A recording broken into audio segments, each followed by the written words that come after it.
Ladies and gentlemen, welcome to Ringside Cinema. I am Money Mike, and with 2K25 releasing worldwide this Friday, and for those of us who have the Bloodline or the Deadman editions, and you've been playing for the past week, comment below.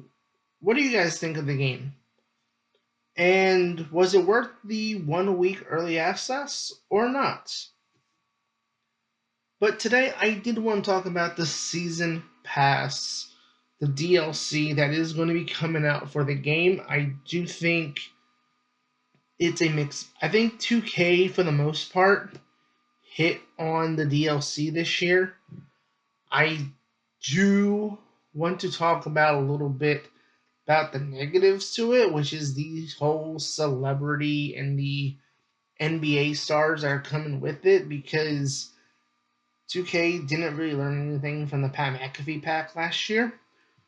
But before we get into all that, though, make sure you do hit that like and subscribe button, as I do produce weekly wrestling content here on this channel. And I will be live streaming next Monday, Raw from Belgium. John Cena, Cody Rhodes in the same ring since the Elimination Chamber. I will be live streaming Raw right here starting at 2:30 p.m. Yes, it is. That is probably one of the best things about Netflix, is that the WWE can finally air these shows live as they are happening in the country they are in. So over these next couple weeks, I have decided for these big international shows, because the international crowds are so fun, they're so loud, I'm going to live stream the next couple of Raws. I might do one or two SmackDowns. I haven't decided yet, but I will be here live streaming Raw for the next couple of weeks through the end of the month. Now, let's look at the season pass, because the season pass, like I said, I think they've hit on a lot of good things. A lot of good superstars come into the game. I do think there were some misses. Like, yes, we're getting Jordan Grace, we're getting Penta, we're getting Stephanie Vaquer, we're getting Guilia.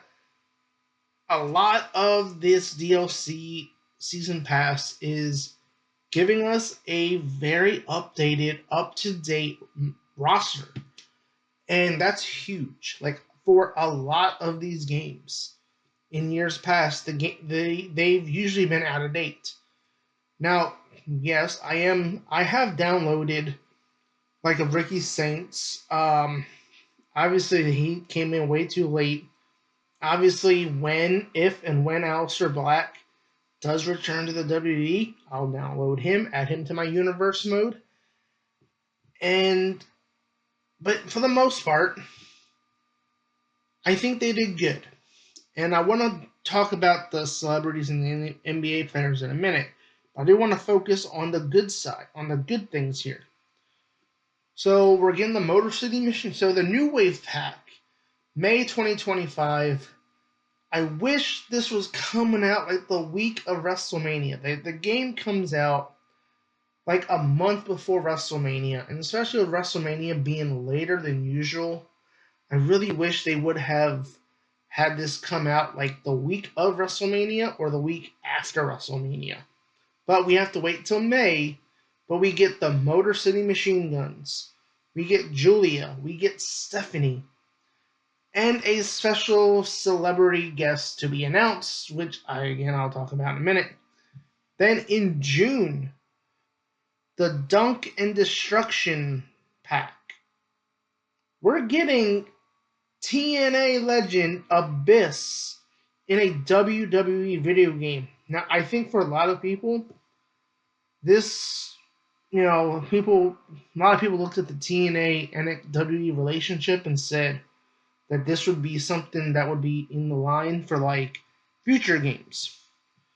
People were expecting maybe a Joe Hendry, even Moose, current TNA talent, but we're getting a TNA legend in Abyss.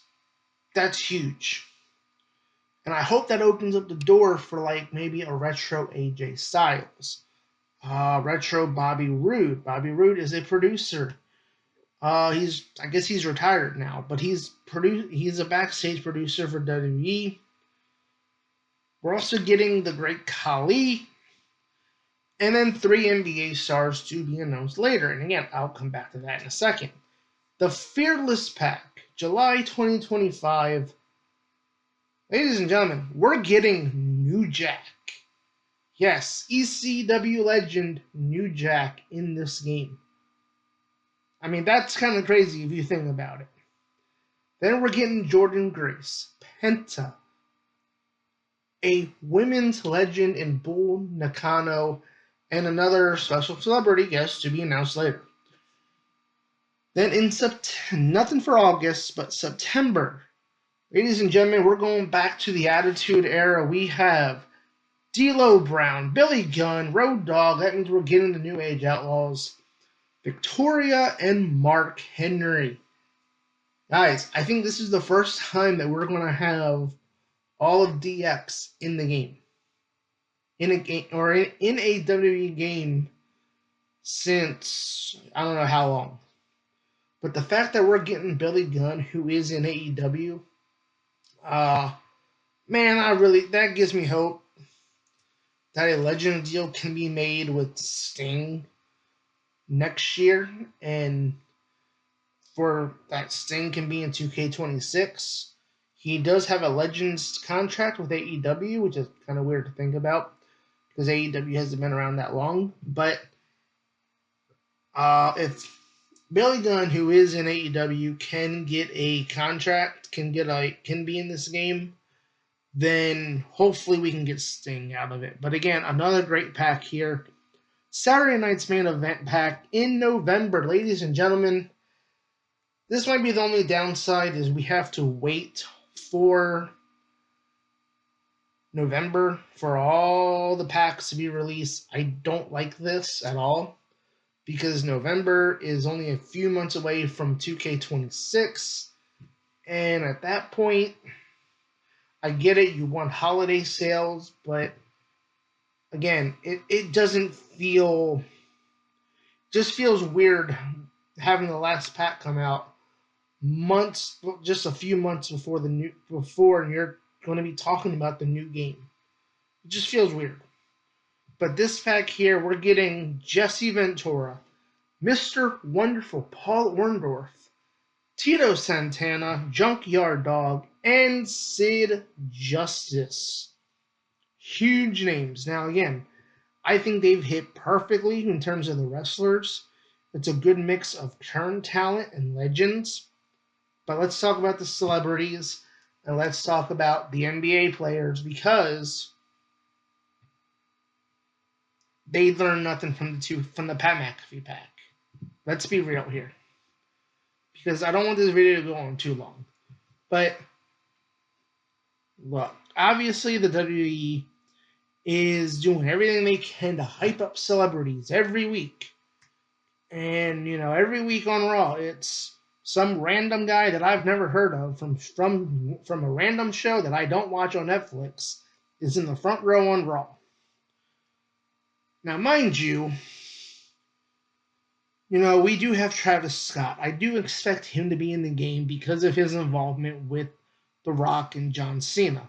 Travis Scott is probably going to be writing John Cena's heel theme song, which I hope we do get to hear next week.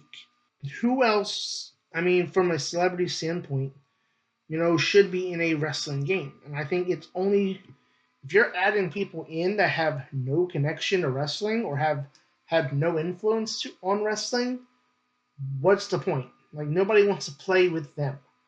Like, to me, I talked about this last year. I said the only celebrity, I named 10 celebrities who would be great additions to the game, but I said these are 10 celebrities that would be great additions to the game because they had an impact in wrestling. They actually did something and contributed to wrestling. Like, the fact that we don't have Cyndi Lauper, at least as a manager. Cyndi Lauper is one of the reasons wrestling went mainstream in the 80s. Now, I'll say this about the NBA players. Probably Tyrese Halliburton. Jalen Brunson will probably be two of the three players. Who could be the third man, brother? Well, I mean, look, if you really want to play up the whole third man thing, then you put Dennis Rodman as the third man. And at least Dennis Rodman, you could at least have Dennis Rodman in the game. He actually was involved in one of pro wrestling's biggest storylines in wrestling history, the NWO. He teamed with Hulk Hogan. And so Dennis Rodman makes sense for this game. And yeah, you could probably put Shaq in the game, even though we don't have the Big Show. The only ones to me that make any sense are Shaq, Dennis Rodman. You know, that's it. I mean, Shaq, he's dabbled into wrestling. Plus, with Shaq, we get to recreate that tag team match, Cody Rhodes. And I think it was Red Velvet against Shaquille O'Neal and Jade Cargill, so we can recreate that match in 2K25. And so at least he's dabbled into wrestling. He's actually wrestled.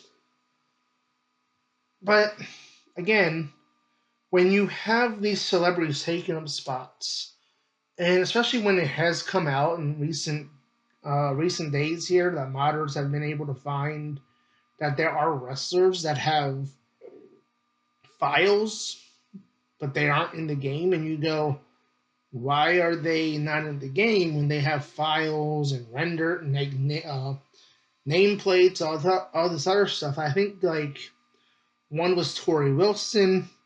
I think another one was Jasmine Nix, I think. Or maybe it was another NXT star. But again, I get it. You're trying to sell to the casuals with this. I understand that.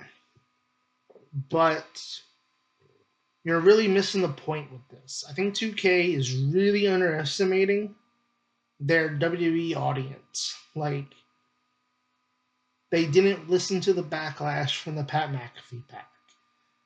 And they doubled down on it with celebrities in every pack and NBA players.